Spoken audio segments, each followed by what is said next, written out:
As it really shouldn't come to anyone's surprise, Lust would happen to be the weakest homunculus. Now, there's really a lot to take into consideration when it comes to her placement on this list because, honestly, she has a very simple fighting style with one thing that is up to her benefit, and that would be her range. Her range is her strongest asset, and that is actually pretty easy to beat because considering how long her nails are, they still do only cover a certain distance. With that being said, a gun would do more than enough against Lust because she would probably not even be able to reach whoever's shooting her with that said gun without having to run through at least a couple of bullets, let alone an entire clip. The main thing I really have to criticize Lust here for is definitely her reaction speed. She would be caught off guard by Dr. Marco, and not only him, but even Hughes, especially while getting the drop on both of them. She wouldn't even notice an alchemy spell coming from the wall, and Hughes would be able to practically kill her by throwing a knife in her head. With Lust having an advantage on two less than powerful people in all of Fullmetal Alchemist, it makes it really hard to imagine her fighting off against an actual opponent that would end up having a lot of firepower at their disposal. Anyone that can dish out enough damage would probably easily destroy Lust. Now, this isn't to say that Lust isn't strong in her own right, because after all, she'd be able to carve through bricks like they were butter. But she really just happens to be way too disadvantaged when it comes to fighting against anyone because, again, she doesn't have that much reach. She does have reach, but in comparison to a gun or a rifle or even Roy Mustang's flames and a knife. Really, if a knife is probably enough to stop you as a homunculus, I think that's where your road needs to end. Just like any homunculus, if you can kill them enough times, they will actually die, and it just so happens that Lust is pretty easy to kill in comparison to the other homunculus. Now this one may definitely be a surprise to some of you, with Envy actually being the second weakest homunculus, but there are pretty good reasons as to why this is the case. As we would already know, manipulation, deceit, and trickery would be Envy's best suit, leaving Envy to be able to actually disguise themselves as anyone in a fight so they can get the jump on someone that they're fighting. For instance, we'd have Envy turning into someone's wife just so that Envy could end up killing them due to the shock that that person would experience in the situation. Now, in an actual fight, it would go in a completely different way. Envy would actually have a considerable amount of creativity when it comes to utilizing the full potential of his shape-shifting abilities. Now, he would die considerably easily when it comes to getting shot at by bullets and being stabbed. There would be a decent display of combative genius, with Envy allowing himself to get attacked by Ling Yao, only to bait him in with a follow-up attack by shape-shifting his arm to have enough reach to catch him in his tracks. Now, I really just want to hit home the idea that trickery and deceit wouldn't really be necessary if someone was actually that strong in the first place. Now, with Envy using a lot of manipulation against most of his opponents, you will see that he will be within an inch of his life from dying, yet he would manipulate the situation and attack an opponent's emotions, allowing him to actually survive and take advantage of any fight. Yet I doubt this would happen if Envy were to fight any other homunculus. So the manipulation that he specializes in really wouldn't even get him far at all. Now, you could say I'm being way too hard on Envy, considering he does turn into a giant monster that is capable of destroying anything and everything in his path and manipulating any human beings that come into contact with the faces on his body, with Ed himself being driven into despair just by looking at one of these many faces. Outside of manipulating people with these faces, his main way of attacking would be through his arms and the use of his tail, and this would be in his true form. In this form, he would be significantly stronger, but he would definitely be a lot slower than before, making it easier to damage him with alchemy since he's such a bigger target. And not only this, his durability is something you definitely have to take into account. With Scar attacking him with destruction alchemy, he would immediately reach for a hostage out of fear for Scar's attack. Now, logically speaking, if Envy wasn't afraid of Scar doing significant damage to him, he wouldn't resort to grabbing a hostage at all. And this shows us how ruthless and cunning Envy can really be. Yet when facing off against Roy Mustang, he would experience so much pain that he would actually run away from Roy in order to avoid fighting him head-on, because a head-on battle is a fight that Envy would most likely lose, even when he's in his strongest form. With Envy also being afraid of Roy Mustang due to the capabilities of his destructive firepower, no pun intended, he wouldn't really have a high pain tolerance, and this would set him back from a lot of the other homunculus, regardless of what kind of quick thinking and manipulation he can use alongside his true form. And guns would also be very effective against Envy, with bullets themselves actually causing him excruciating pain, so much so that he would fall into a rage from being hurt. With a lot of possibilities and dirty tactics in his hands, Envy can win any fight. However, if someone can tolerate more pain than him and actually end up dealing more damage than Envy, which I don't really think is too hard to do, Envy's gonna end up losing. Next is the Glutton. Whether you can acknowledge it or not, Gluttony is a serious threat to be reckoned with his face-off against Scar actually leading to the destruction of the entrance to the sewers. He would press Scar so much so that he'd get close enough to biting his face off, and Scar would use his destruction alchemy to take him down. Now, he would be higher than Envy simply for the fact that he would be more durable than Envy, and he has a lot more destructive capabilities. Here, while being attacked by Scar, he would end up tanking the destructive alchemy as if it wasn't even there. And in Envy's case, in his truest form, he would fear this same attack because it would do a lot more damage than it would seem. I don't think it's a surprise that Gluttony has a higher pain tolerance than Envy, with him being able to immediately attack Scar after taking destructive alchemy to the brain. When taking an attack from Scar's destruction alchemy, Envy would cower in fear, yet Gluttony would be smiling. I think that gives you a pretty good idea just how strong Gluttony really is, being able to tank an attack like this. He may be stupid, but strength is definitely the category he excels in, with him taking sniper rifle bullets to the skull, where he wouldn't even flinch in pain. With countless bullets, even revolvers being shot at him, Gluttony would be shot in the head 4 times and take these attacks like it's nothing. Now, when it comes to Lust and Envy, if they were to get shot in the head once, let alone 4 times, it might just be a different story. Envy and Lust would wince in pain and agony, while Gluttony would eat every single bullet. And I don't think it's wrong to take that literally. If Gluttony were to fight Envy, this would actually end up really bad for Envy, because if Envy was trying to use stealth and manipulation and take the form of other beings, due to the smell of Envy himself, Gluttony would be able to find anyone he's trying to kill, even in the pitch black darkness of the night. Stealth and manipulation seem pretty impossible against Gluttony. And we haven't even gotten to Gluttony's claim to fame yet, his strongest attack. He would be able to eat away at space itself.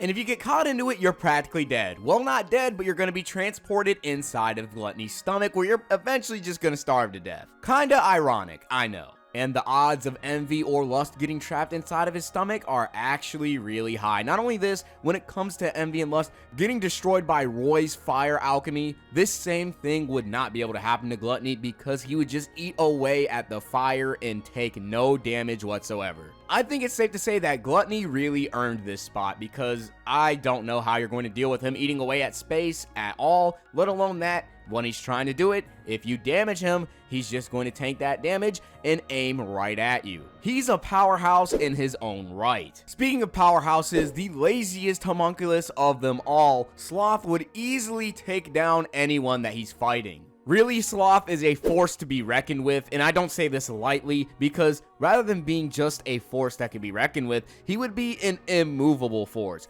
When I say this, I mean that nothing can stop him if he puts his mind to it. The only thing really holding him back would be his laziness, but even that is not enough to prevent him from doing all of his capable damage. But his biggest highlight is his durability. Literally, guns would do nothing, RPG rockets would do nothing, and most importantly, tank shells would do nothing, and then the tank itself would do nothing. His durability is in its own league in comparison to Lust, envy, and gluttony. With Sloth so much as taking a tank shell to the stomach only to pull it off of him like it's nothing, then take an entire onslaught and barrage of tank shells only to stand there and look stupid. I mean, I think it's pretty clear that his durability is in a different league compared to the last mentioned Homunculus, but not only this, his strength allows him to lift a tank. Can you name any other Homunculus that's going to do that?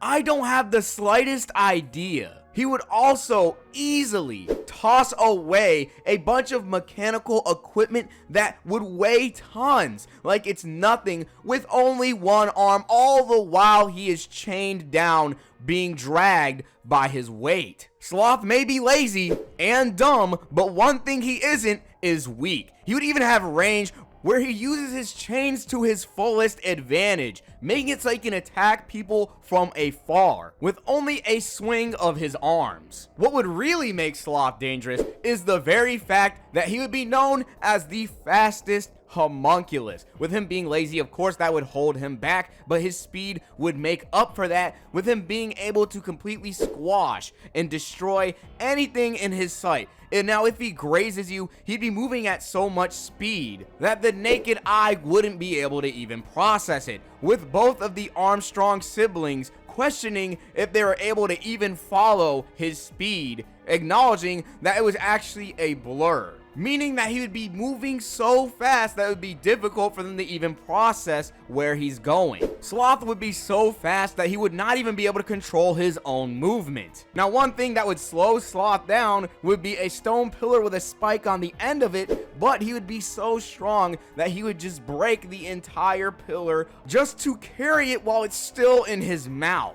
Now, this fight would take Ed's master, her husband, and both of the Armstrongs in order to take down Sloth. I think that's enough to get a good idea on where his strength is. This next Homunculus, I feel like, is definitely the most interesting placement in the entire list. Since you made it this far in the video, make sure to like the video and also subscribe to the channel. And if you really feel like it, join the Patreon so that we can continue making more content. Links to that will be in the description and pinned comment down below.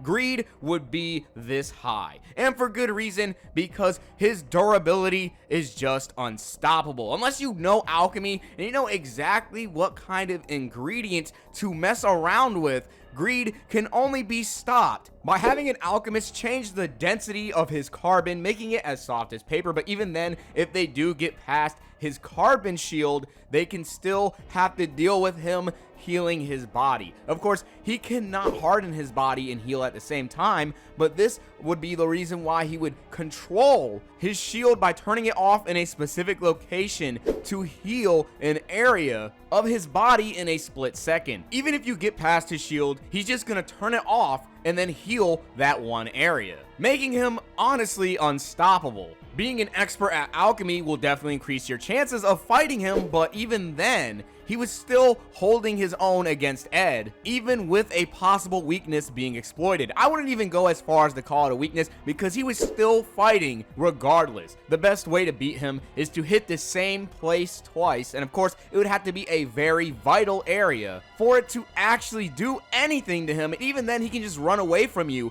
heal his body, then go back to hardening it and fighting you. The more you really think about it, he actually is unstoppable, because it's stated by Bradley, Greed would have the ultimate shield, which can block anything, and the ultimate spear that can cut through anything, so he can tear apart anyone with ease. With such an insane offensive and defensive ability, I really don't see how he loses fights outside of his own egotistical choices. Really, when he fought Bradley while sharing a body with Ling Yao, he wouldn't even go all out every single time they fought. He wouldn't use his entire body with the ultimate shield. Rather, he would still use Ling's body and only control specific areas that were getting damaged. Really, because he'd probably favor regeneration when it comes to fighting Bradley, but it's hard to really think of Bradley getting through the ultimate shield. But it is indeed true and a fact that Greed did not use the entirety of the ultimate shield on his body when fighting Bradley, and that would be, in his own words, going all out. Now, whether or not he's going all out against Bradley or not, I'll leave up to you, but I do think if he actually used the entirety of his ultimate shield ability, we would have witnessed possibly a different fight. Greed earned this spot on the list not only due to his fighting capabilities, but also his insane durability and offensive options. Being able to cut through anything and block anything going against you is pretty broken. Rightfully earning his spot on the list because I really just don't see any of the other homunculus actually taking him down. As insane as it may seem, even though I'm sure probably a lot of you would agree that he is this strong, Wrath would be on the upper end of the list because his eye alone is strong enough to carry him in every single situation, surviving a bombed train attack, with him being able to find a path through running on the rubble, allowing him to survive. He has the answer to every single situation in a fight. He will dissect you and kill you all in one motion, making him a cold-born killer. With him completely outclassing every other homunculus when it comes to combat experience, smarts, and skill, he had Greed's back against the wall time and time again, even killing him quite a few times. Even with Greed using Ultimate Spear and Ultimate Shield, I think it's pretty clear that Wrath's eye is a more viable asset, especially with the very fact that he can't even regenerate. He doesn't really need to regenerate because the eye is going to allow him and tell him how to dodge and counter everything anyone does against him. He would be completely past his prime and have enough force to be able to kick Greed through an entire wall. He would take down a tank and bullets would have no effect because he would simply deflect all of them. He would completely outclass multiple opponents fighting against him easily, and I think he is the last person anyone in Fullmetal Alchemist would want to fight. If I really had to describe Wrath's ability in a nutshell, it would be the key to any and every single lock that a fight would be. And even using the weapons that he would hate the most and be completely disadvantaged in, he would still fight back everyone like it's nothing. He honestly just does not lose. That is the extent of this character. I cannot lie to you. It is just the truth, and even while facing off against Scar, one of the best fighters in the series, he would put Scar pretty close to the brink of death even while completely injured. The only reason why Scar would even win is because Wrath would have God go against him and have Sun go inside of his eye for a moment. God literally had to decide whether or not Wrath, aka King Bradley, was going to win a fight. God had to stop him from winning. I don't really think that anyone on this list can really compare to such a crazy, unstoppable monster. Really, I would describe Wrath losing as plot armor, but it goes beyond that. It's just God. It is quite literally God just making him lose. This homunculus really might not look like much at all, but this is actually the most dangerous one that came from the lab, if I have to be honest with you. Pride is absolutely in his own league, being able to fight pretty much anyone in the entire series and actually come out winning because you can just devour someone simply just by swallowing them whole. He can do the same thing to not only Gluttony, but also Greed. And now if he were to devour them, he would gain their abilities. For instance, he would eat Gluttony and obtain his smelling ability, making it so that he can sense anyone and everyone only to be able to eat them. Now, when it comes to his fighting advantages and disadvantages, he would probably have one of the biggest disadvantages throughout all of the homunculus, and for good reason, because he's just that powerful. If there aren't any shadows around, he won't be able to do anything. He won't even be able to fight. If there's some way somehow is a light around that will create a shadow on the ground for him to be able to travel through, you can expect to deal with a giant monster that will kill you in seconds and pierce your body like it's nothing with a pretty insane amount of range. It's really surprising how Ed even fought him back, only simply due to the fact that he would have Greed's carbon on his arm. Yet, with that one limb being able to deflect Pride's attacks, you would think Greed would be a perfect counter against him, but that couldn't be so far from the truth because, like I said, he could just simply swallow Greed whole. With enough shadows around, Pride could completely devour a forest in seconds. Now, what could it do if it got its hands on its opponents? I think it's pretty obvious. Pride would simply be described as something that doesn't attack,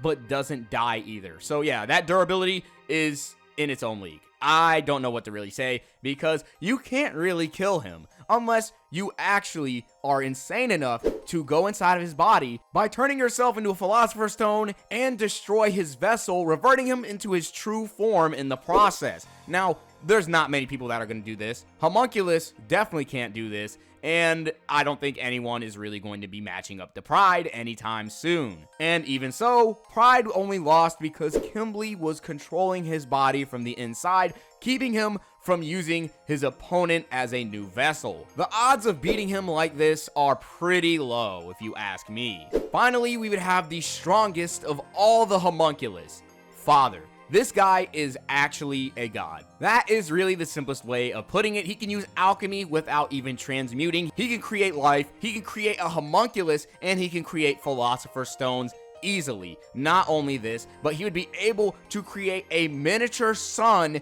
in the palm of his hands. Now, this would come at a very big disadvantage. This would have ammunition behind it. So unless he's generating enough philosopher's stones made out of the souls of every human being, he's not really going to be creating any miniature suns anytime soon, but it is definitely possible for him to do. Just as long as he has enough souls in his body, he can liquefy into the ground and make the perfect surprise attack to attack you at any angle without you noticing. In his truest form, when taking a shuriken to the head, he will absorb it and make it 20 times its entire size, just to send it right back at anyone who dared to fire at him. If you try to damage him, you just end up being attacked, and you just can't do anything. You really cannot do a single thing. He's unbeatable. For lack of a better word, he is actually unbeatable. He can turn his finger into a gun and shoot anyone down without a second thought.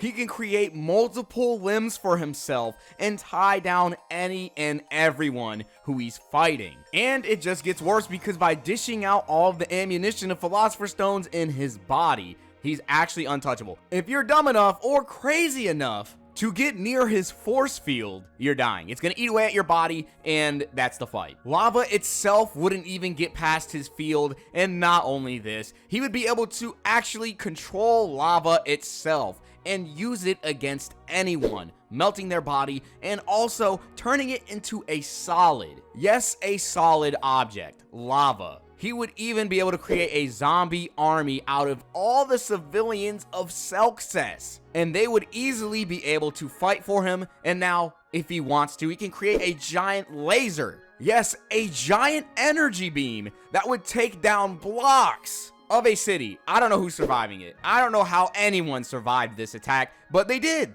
They did. He's too strong. He's honestly too strong. He is God. He has God inside of his body. It just so happens that having God in your body as a rental comes at a price, with it being the price of Philosopher's Stones, and he just ran out.